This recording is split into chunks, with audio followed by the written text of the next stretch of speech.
Sunday mornings are for drafting, they're for strategy, they're for winning. Today, the objective is simple. We're going to draft in the Drafters Championship, and we're just going to win. Join me.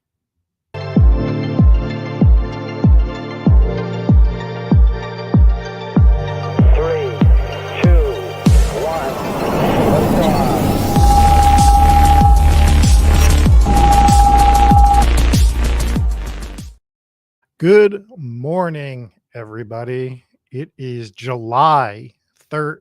Good morning, Mercier, Al. Good morning, Marie.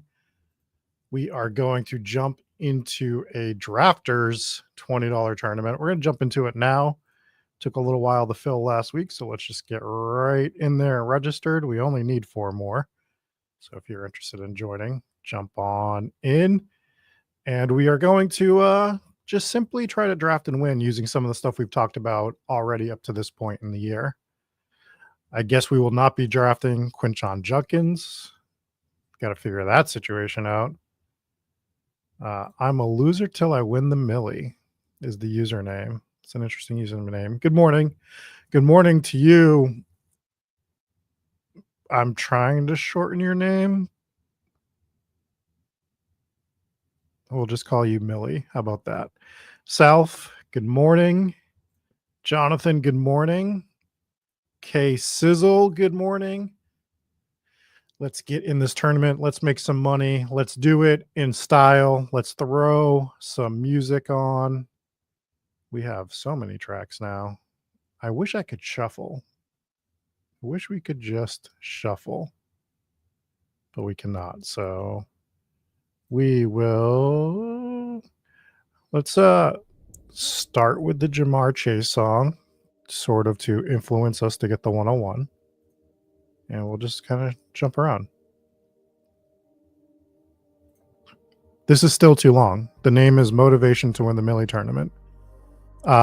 Just as long as the other name. So we still need to shorten that quite a bit.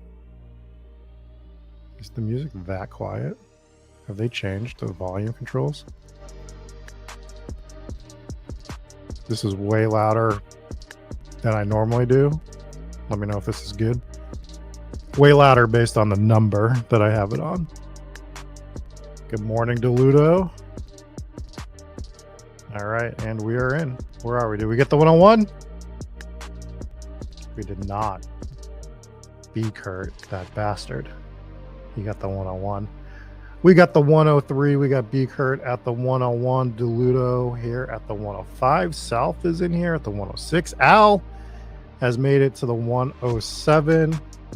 Moxie has the 111. And if I missed you, shout out where you are in the draft. Samson and Ford, yes. Yes, the Judkins thing came out of left field, but that is part of the draft season, right? Just these things are going to pop up, going to occur. One thing that I don't love in drafters is I only have 2% Justin Jefferson, and I think that has nothing to do with a fade. It's just been through 53 drafts, I barely have been able to get Justin Jefferson, which is sad. So the 102 has not been a draft spot that I have frequented. So let's go ahead and let's draft so that we can get it closer to 12 and never actually get it to 12. But it's fun to think. Again, best feature never happens. But maybe for us one day it will. The 103. I think the 103 could be an interesting pick for us. And I say that because I have been drafting Bijan in this tournament, but we did an exercise in the lab 2 weeks ago where we were looking at common draft partners for some of these guys. And the way Bijan teams, Saquon teams, Jahmyr Gibbs teams are being drafted had some overwhelming commonalities that I think we can absolutely exploit if we wanted to draft these guys. And I think you can do it multiple different ways. And Bijan goes, so we can't do it. We talk about it, we can't do it. We'll take Justin Jefferson. We don't really have any Justin Jefferson, so let's add Justin Jefferson to the mix. I was ready to go down this whole Bijan road and show you how to draft a different Bijan Robinson team, but alas, we get Justin Jefferson, which we are more than fine with. I think we have a Justin Jefferson song, don't we? Or do we not? Maybe we don't. We don't. It's all right.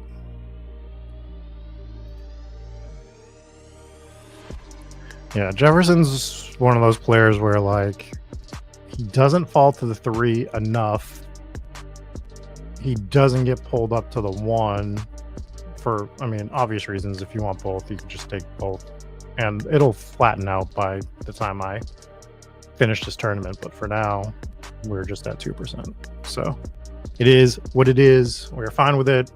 Stuff I was going to talk about with Bijan Robinson is, so when we were looking at some of the data on some of the stuff that happened with DraftKings, and I think you can just pretty much universally look at it and account that a lot of the same stuff is happening site to site to site, is Bijan is being drafted in robust running back rooms a ton. This is Barkley, this is Gibbs as well. Gibbs slightly to a lesser degree, but they are part of robust running back rooms. And not only that, they were getting drafted at a super high clip with elite quarterbacks. So I think that is, yeah. I think that's something that if I'm building Bijan teams or Barkley teams or Gibbs teams, I'm sort of steering clear of that. As much as I like the elite quarterbacks and always have, I think those teams I'm going to be doing it. I'm less likely to do it with those teams. All right, we're going to be back on the clock here in 1 second. And we're going to start using some of our projected ownerships with our first rounder. And some of these are pretty heavy. So I'm not drafting Tyreek Hill. Garrett Wilson is a ton here. I want to sort of come down here and look at some of the guys that aren't getting drafted with Justin Jefferson. I don't really like it yet. I think we can take care of that on the 3 on the turn. Let's grab Bucky. I don't think I'm doing enough with Bucky, and there's a player that I want. So let's get a Jefferson, Bucky, Irving team. See Lamar go at the 101. Very smart by B. Kurt.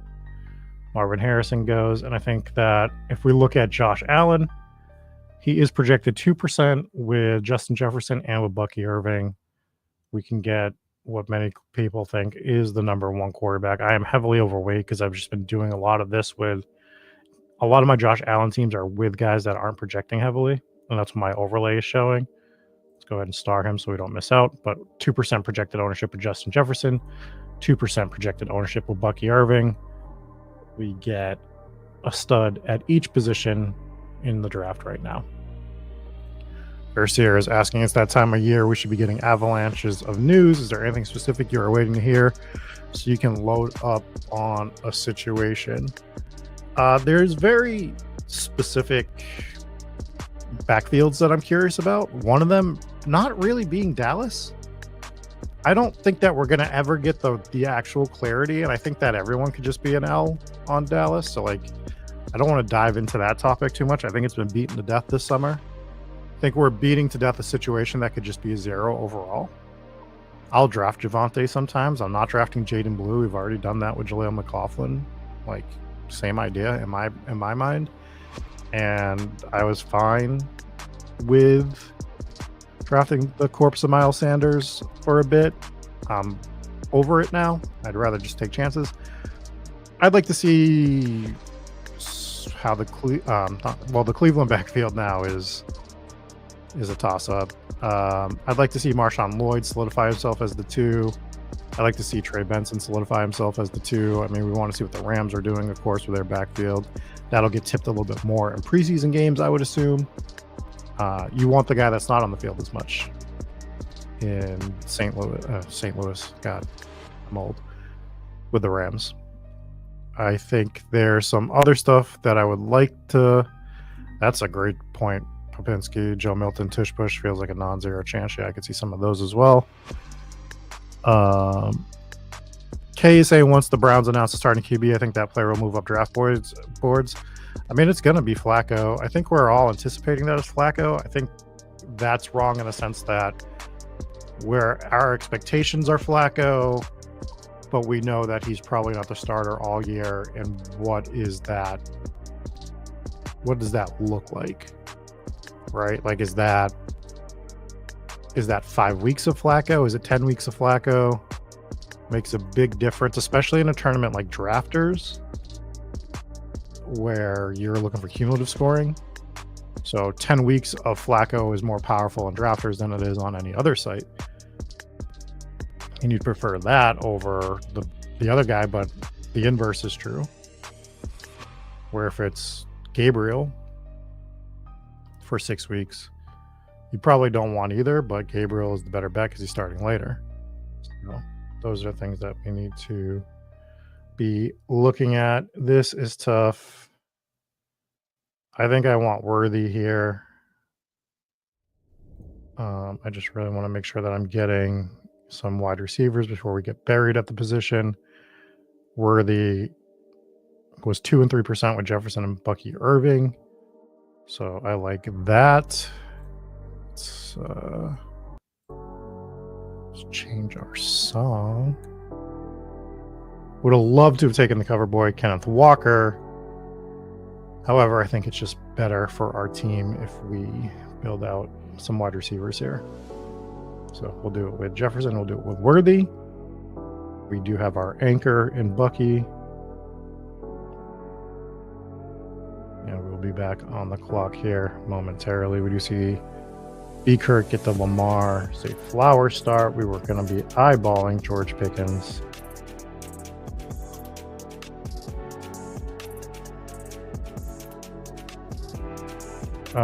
I would have maybe taken DK Metcalf there.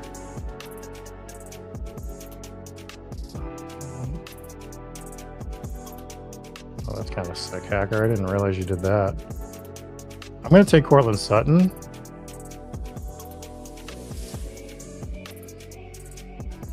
I have this huge bag of Josh Allen, and I don't have any Cortland Sutton with him.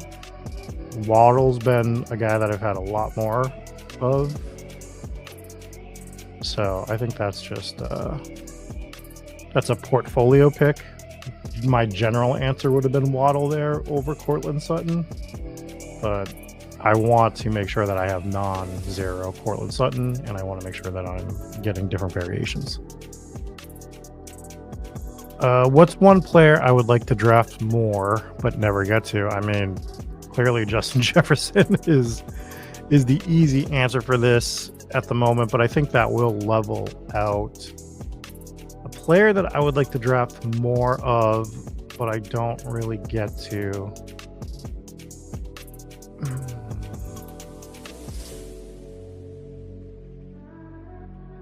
That's a good question. I know Ted McMillan's a guy that, like, mentally I want to draft more of, but I end up drafting other guys around him as opposed to him.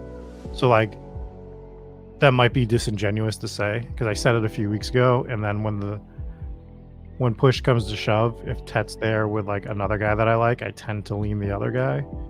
I guess I wish Tet was a different price, just a little bit, so I could get more of him.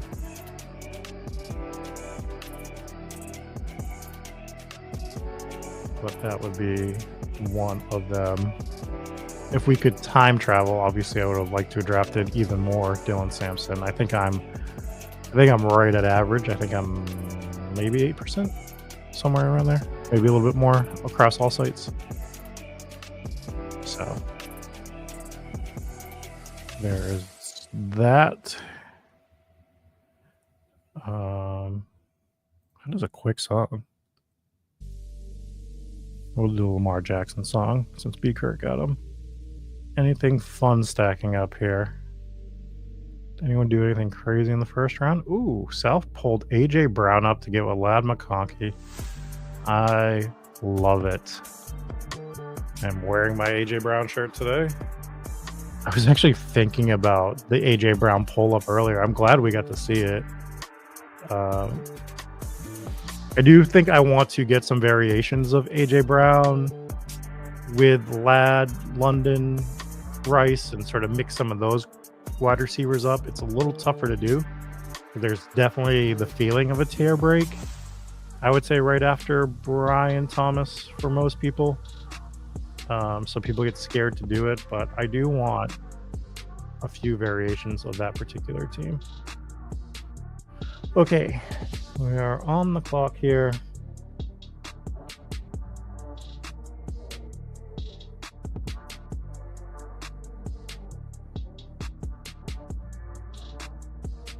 We're going to take Pollard. Don't have Pollard with Bucky Irving. It allows me to still do what I would like to do on the turn. So more than fine with that.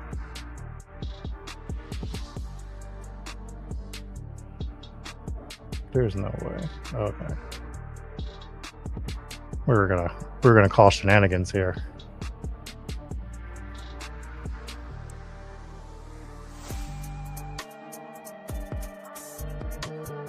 Only combo with who? With Brown, McConkey, and Adams? South?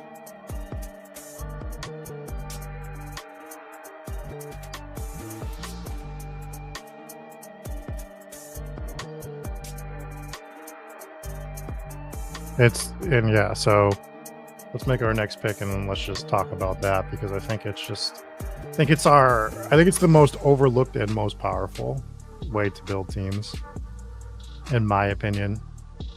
We're just constantly looking for leverage, and we can provide our leverage rather than waiting for our leverage. Do I have 0% Matthew Golden with Josh Allen? God, I would love to. You know what? I want to be the Jaden Reed Bowl. Let's just do it. We don't have any of him with Justin Jefferson, so let's just do it. But what we're talking about is South pulled AJ Brown up to the 106, which a lot of people would turn their nose at. But if you went up to the same person and said you started a draft with AJ Brown, Ladd McConkey, and Devonta Adams, they probably wouldn't think twice about it. They'd be like, yeah, it seems fine. They probably think you maybe did it at the end of the draft board, but what does it matter? Like, at that point, because not only are you now pulling it up, you're getting AJ Brown with a bit of a falling Ladd McConkey here. I guess he's like right around his ADP, but you get Ladd there. You get Devonta Adams. You get the stack with Jalen Hurts. He gets Waddle, Travion Henderson, Aaron Jones. Just builds the rest of the team out pretty normal, doesn't have to stretch for anything. And he has the only version of the AJ Brown, Ladd McConkey, Devonta Adams team, which seems better than not having it. Does it mean that it's 100% going to work? No, but you're getting that variation. You are, I don't think, giving up a ton to get it. And you provided yourself a way to be different with a team where if two of these three guys are the absolute like league winner guys and the other one's a supporting cast member, well, you're the only one with it. If AJ Brown, Ladd McConkey are just tearing up the draft or tearing up the weeks, right? They're like the wide receiver 2 and 5 even. You're just adding important Devonta Adams weeks. It variates you from the rest of the teams. It's just, I don't think there's anything more powerful to do in best ball, personally, than to provide leverage based on not even doing too much. You really don't have to do too much. I'm fine with it. I am fine with AJB at 106.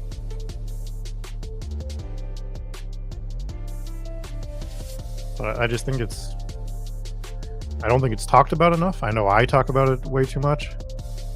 I am not doing another draft today, unfortunately. I have way too much to do. We're going grocery shopping and pet stores and cutting grass and weed whacking and editing audio and cleaning the house. So it's one of those days.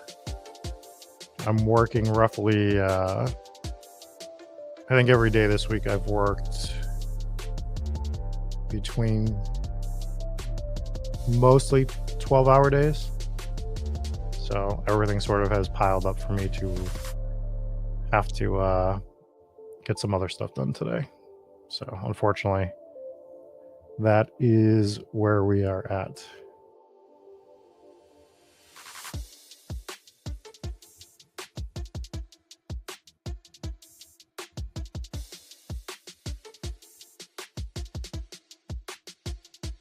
I think we're going to take Coleman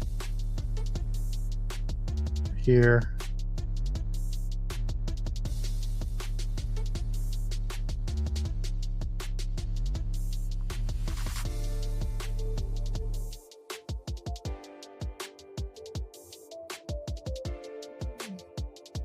As Ion says, one interesting about starting unique, if you have a large portfolio of teams, then you aren't competing against yourself in that unique start does well. Yes.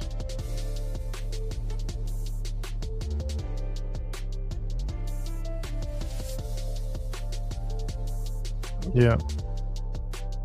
Well, there's always a talking point that gets latched onto. And I'll be honest, I looked a bit into that 3 quarterback thing. We're not gonna have that discussion today, but I did. One of the things I did this week was researching 2 quarterbacks versus 3 quarterbacks last year. I might talk about that in the lab this week. That is something that I put some time into this week. Bo Nix and be done. Bo Nix and be done. We don't have him at all with Josh Allen, as many Josh Allen teams as we have. We have Josh Allen, we have Bo Nix, and I think we're done at quarterback, obviously, with those two.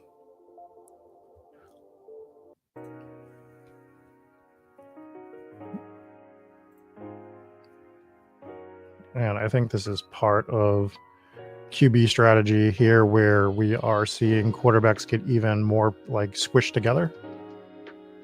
Like there's not much separation from elites as there used to be in terms of draft capital versus that next tier. And then that next tier just sort of bleeds through.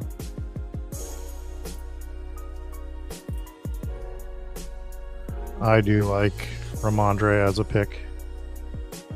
Like, I don't think he's going to set the world on fire, but I just think he is going to give you plenty of usable weeks. I think he fits into a number of builds. I just really like him on 0 RBs builds a bit more, but I think you can fit him into quite a few variations of teams, as long as you are building properly, as is the case always.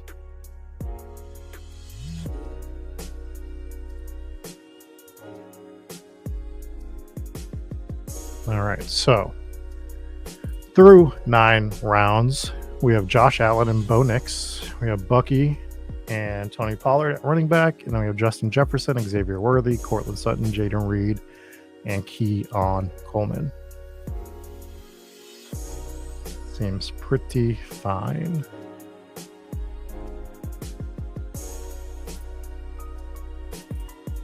One thing that I forgot or just didn't pay attention to last year when I was like going through the data of quarterbacks is just like how much of a non-factor Kyler Murray was overall. Like he was fine, but he wasn't what I thought he was. So hopefully he does run a bit more this year to make him a bit of a better pick. That was one thing that I noticed with him for sure.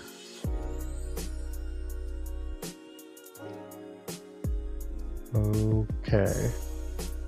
The other thing I'm doing with Jefferson is I'm really not taking McCarthy with him. I've done it like one time. The one time maybe that I drafted McCarthy was with Justin Jefferson. I'm not saying it's wrong to do it. It's just one of those guys that I'm like, you know what? I'd rather just take Jefferson, have him as my one-off, and build other stacks. What is going on, Don Yeezy? Good morning, good morning. So, I don't think there's anything wrong with having a significant amount of JJ McCarthy with Justin Jefferson.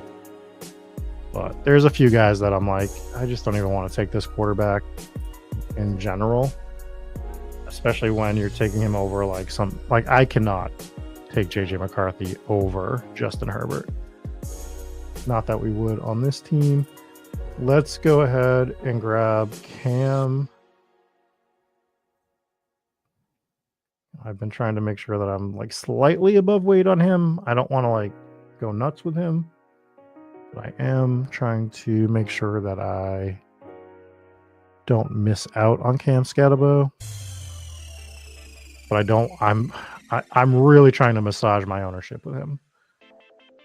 I want to be in that 8 to 12% range. And he's a guy that I could see myself actually getting underweight on easily and overweight on easily. I could see him becoming a comfort click in this range if I'm looking for a running back when I'm in this particular part of the draft.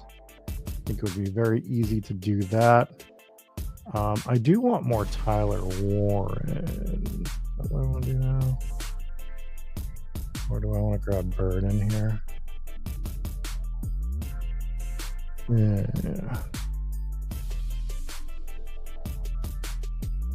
Let's grab Tyler Warren.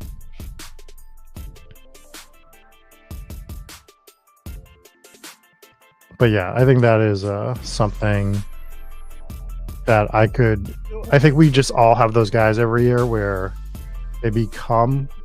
Did Trey Benson go in the 10th round? Yikes.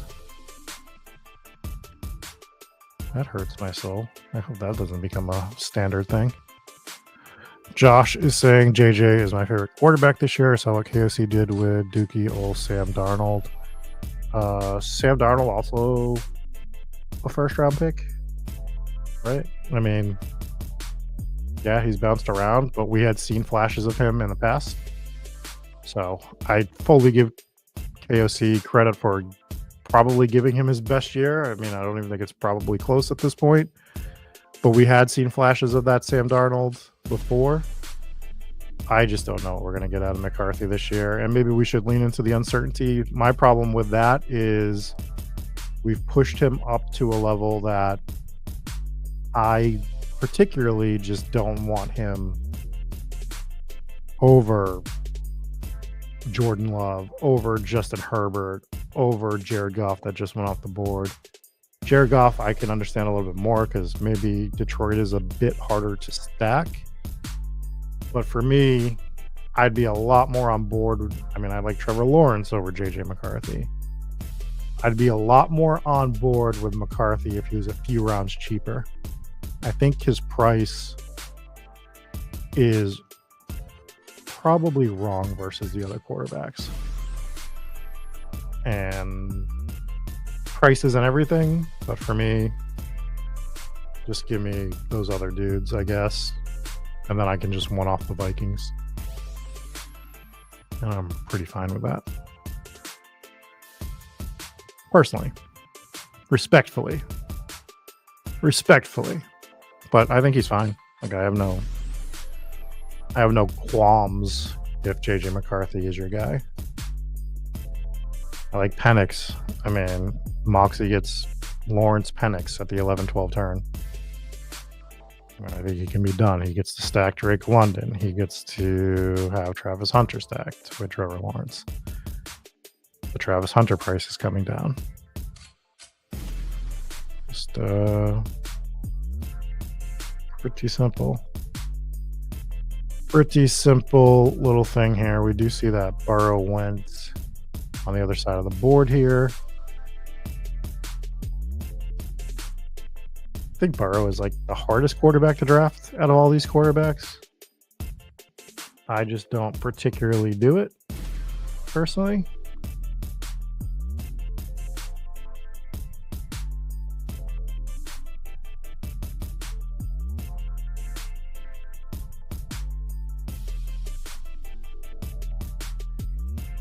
We're just not going to mess around here.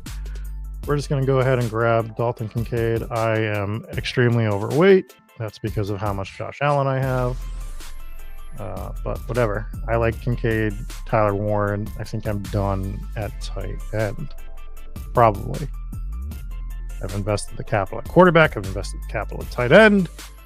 I think that these are guys that, with the bet I'm making on Tyler Warren, is to completely smash his ADP. And I'm kind of good there. We're going to grab Tyler Algier here for our fourth running back to go with Irving, Pollard, and Scatabo.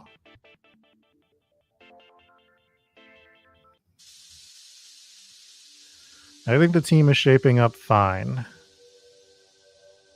through 13 rounds. I like it.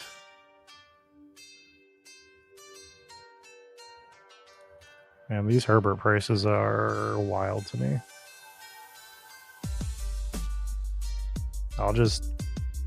I'm pretty heavy on Josh Allen just because I just think that he's mispriced based on what he can provide you. Not only for a single season, but for a single game. Just wild. Not that matters as much on drafters in general, but we still want guys that have that 40 to 50 point upside. Well, 40 point is general. 50 is absurd, which he was able to do last year. But he also had a 41 point game in week 15. And the only quarterback that combated him that week was Jared Goff, believe it or not, who had a 40 point game, 40 or 41 point game, week 15 as well last year.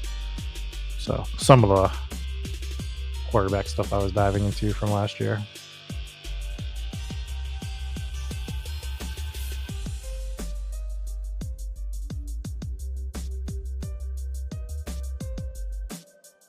Thank you, Mr. Popinski. Yes, Jesse Wilkins makes all of the beats that you hear on this Sunday morning show. He has a wide library of albums. He has some synthwave, some deep house. Obviously, there are spooky albums as well. Dustin says, personally, I'm taking Lamar over Allen every time. Which, if that's your preference, sure, but my question would be why? Because you can have both. You can be overweight both. So why would you make that particular stand would be my question. You can take Lamar. I have a heavy amount of Lamar still as well. So I can be overweight Lamar. I can be overweight Josh Allen. I'm not giving up any draft capital. They're both going around the same range. I'm able to still make unique teams with both, and I'm still able to be pretty overweight both. So to me, that's one that you just don't have to make a stand on. I think your stand you're making there is I'm taking elite quarterbacks and I'm taking them at a high clip to begin with, and then it doesn't really matter how the numbers shake out too much. And I think if your thought process there is I'm taking this one over this one every single time, then you are not allowing yourself to make enough unique teams. Mr. Rahinsky is asking about All In. I've only seen clips. I, again, was working all day yesterday, so I was just catching clips of it. From what I saw of the Tony Mercedes match, it was good, but I can't grade it overall. I think from what I saw, the Swerve and Osprey match was good. We'll get back to that in a second.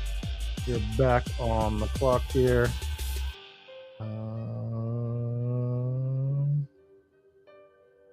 Let's take Rico. I think that is fine. And then we'll get into our next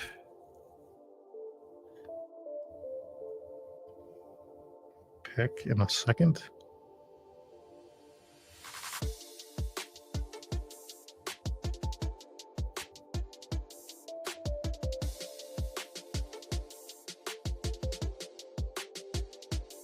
Dylan Sampson goes here in the 15th. That's probably correct.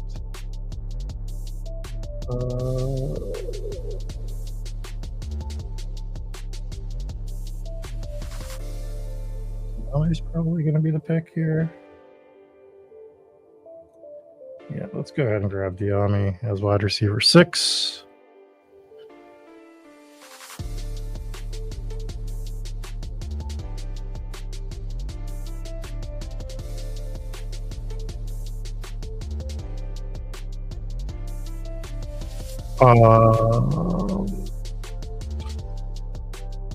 So we were talking about all in. Yeah, from what I saw of the Tony Mercedes match, it looked great. I'm a huge Swerve Strickland fan. I think he's probably, I don't want to say he's my all-around favorite, but he's definitely top 5 for me right now. So that match with him and Ospreay, what they did with him and Hangman at the end, I thought was really well done. I thought that they really got back into telling stories, which I think was really missing in AEW. And I can't give it a perfect grade because it didn't have any Chris Jericho. But it looked like it was a really good show overall.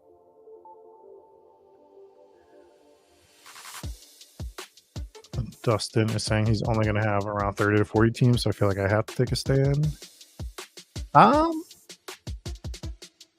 mean, if you want to, there's nothing wrong with it.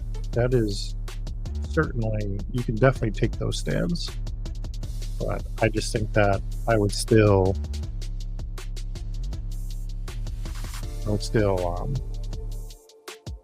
be mixing them in. I think that just sometimes when it's up that early, unless you have and I am the stand guy, like take your stands. If there's a really particular reason you want to do something, 100% should do it.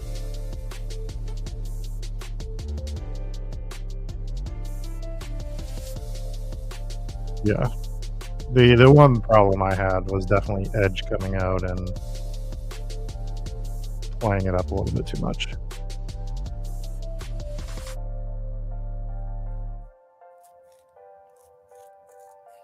That was my one problem with the show, I think, is Edge coming out and doing his whole gimmick and the heels just having to stand there. I know we suspend disbelief, but that there's certain disbeliefs I don't want to suspend, and that's one of them.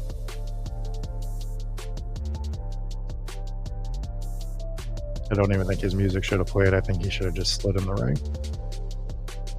We can do the music after.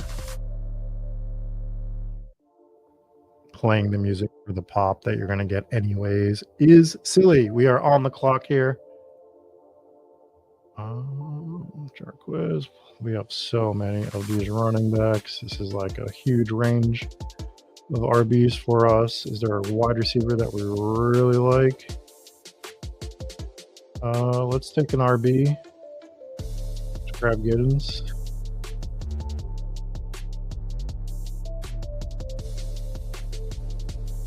You're going to see a lot of these RBs go right around this turn right now. So probably could have had any that we wanted, but I think that I am fine grabbing one and possibly another one right here. Again, I don't really think I need to grab another quarterback or tight end at this point. I think another tight end would be okay. I don't think it's reprehensible to grab a third. But I also think I don't need to force the tight end. And I can still get Taj Brooks, who I do not have with Justin Jefferson. I've been trying to get more Kyle Monangai, which I think is actually one of the bigger things that we are going to come back to and talk about. We're going to grab Taj Brooks right now. But I think there's a situation I want to see. We were talking about this earlier. Situations that I want to see is what is going to happen with the Chicago backfield. I think Swift is obviously at least starting as the RB1, but the amount of sure that people were with Roshan Johnson just absolutely being the number 2, I think is going to come back to bite a lot of people. They're not even talking about him at camp. We've never seen him seize the opportunity. And we were I wasn't really drafting him, but actually, that we can probably already gone at this point, right? Yeah. I think it was an overall bad process on why he was moving up boards and why people were drafting him. They were drafting him because he was supposed to be a slotted RB2, but we never knew that. People were scared of Swift, thinking that he wasn't an RB1, but we were just crowning Roshan Johnson an RB2. I think the whole process behind what most people were doing with Roshan Johnson this offseason, frankly, bad. Frankly, quite bad. I actually just don't think that it was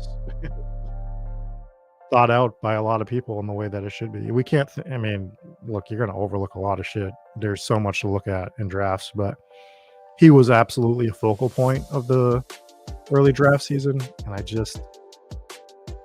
I wasn't super into it when he was moving up boards. I really wasn't into it. And I'm just fine with grabbing more Kyle Monangai, leaning into that uncertainty of the fact that Roshan was never able to actually take the job, and I always wanted him to. I was drafting Roshan quite a bit over the past few years. But dude, because we're drafting to not have zeros, you still might get a 0. There's a reason why Roshan was in the back end. He was always a risk. Drafting him as a non-risk is silly. Just absolute silliness to draft him in that aspect, in my opinion. So I'm all set with Roshan. I will just go ahead and continue to grab Monangai and be fine with it. And that's where we are. That is where we are. 3 picks left in this draft. Sitting at a 2.762 build.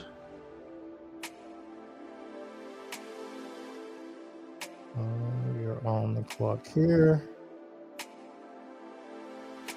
Do I really have no Ty Johnson?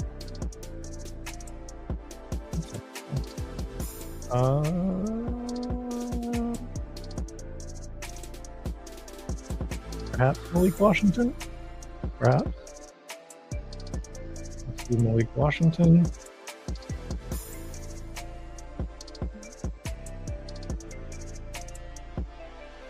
I have been dabbling in some Elijah Moore for Buffalo. I have not been dabbling in any Curtis Samuel, as you can see, because I don't hate myself. Another interesting situation that I've decided to just go full stop on is I'm not drafting Keenan Allen. I'm not drafting Amari Cooper. When we get to July 13th and neither of those guys have signed with a team, I think we play this game every year. I mean, it started with the Will Fuller year. That was the big year where we were just grabbing. Oh my God. I don't remember if anyone was. If you weren't around for the Will Fuller year, it was heartbreaking. It was a terrible story in terms of how much I had of him and how much a lot of people had of him. And it turned out he's not even a real person. Doesn't exist. Not real. So I think I want to grab Ty Johnson here.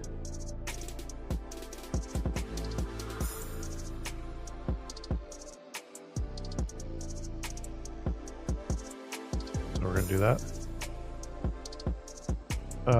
How would I rank Roshan, Marshawn Lloyd, Dowdle in a vacuum? In the reverse order you listed them. I think Dowdle is going to have a role on Carolina with probably a decent amount of contingent value as well. I think Marshawn Lloyd is trending towards being RB2 a little bit more than Roshan. I think Roshan's situation is just overly murky. And when we're not even talking about the guy, like they're dancing around his name, it feels like more than anything, then I'm kind of all set. So that is my thought process there.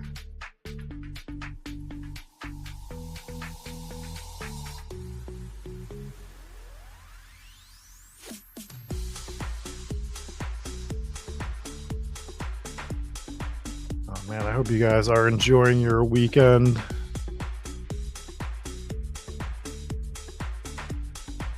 I'm also going to cook some burgers on the grill today.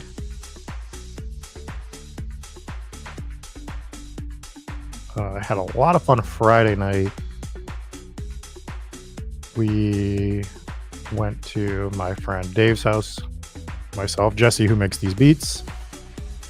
Dave and Jesse, we are the host of Hometown Ghost Stories. We went over there Friday night. We did, for those of you who are my age, we did a Are You Afraid of the Dark style campfire. And we did a live stream where we told ghost stories that were scary, that were funny, for about an hour and a half Friday night. We even had the dust that you throw into the fire to make the fire go big. At the end of the stream, Jesse decided to dump all of the fire dust into the fire at the same time. And that was terrifying because I thought we were going to burn to death. But we didn't. So that's good. But that was a fun time on Friday night. Very cool. We announced our live show. We're doing a live show in October in Weymouth, Massachusetts. So if you're looking for something spooky to do in Weymouth this Halloween season, I'll be doing a live show at a brewery. So you get beer, you get ghost stories, a fun thing to bring your significant other to, or just some friends. It's going to be a great time. And I don't want to end on Elijah Moore. I don't want to get super overweight. Some of this. Take who I was looking for. Where did Burton go? Where's Jermaine Burton? There he is. That's who I wanted to draft. I'm trying to make sure I have some Jermaine Burton. So the final team is Josh Allen, Bo Nix. Then at running back, we have Bucky Irving, Tony Pollard, Cam Scatabo, Tyler Algier, Rico Dowdle, DJ Giddens, Taj Brooks, Ty Johnson, Justin Jefferson, Xavier Worthy, Cortland Sutton, Jaden Reed, Keon Coleman, De'Ami Brown, Malik Washington, Jermaine Burton, and then tight ends are Tyler Warren and Dalton Kincaid. I think this is quite a solid team. I like it quite a bit. I mean, what is our weakness?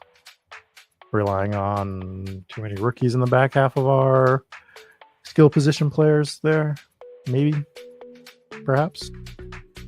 Anyways, thank you all for joining again. Got that live show that I talked about. Make sure that you are part of the Spike Week Discord, where we send notifications for every time we go live. We do the lab every Wednesday night at 6 p.m., which is a great, like, just some of the biggest best ball players in the lobbies that you see, just having conversations about what they're seeing, strategies they're trying. Really helps your game overall. I think it's highly, highly I think the lab is probably the number one place to listen to strategy to make yourself better about the game of best ball. Again, not everything you hear is something you have to implement, but it will have you start thinking down a road that maybe you'll branch off and take a left turn instead of the right turn that that person's taking and make that concept your own. Really like it. Anyways, that's going to do it for me. I hope you guys enjoy the rest of your Sunday. I know I will. Peace.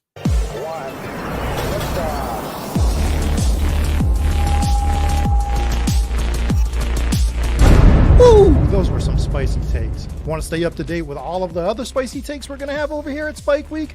Why don't you press that subscribe button below? You turn notifications on, we draft a team, boom, you know about it.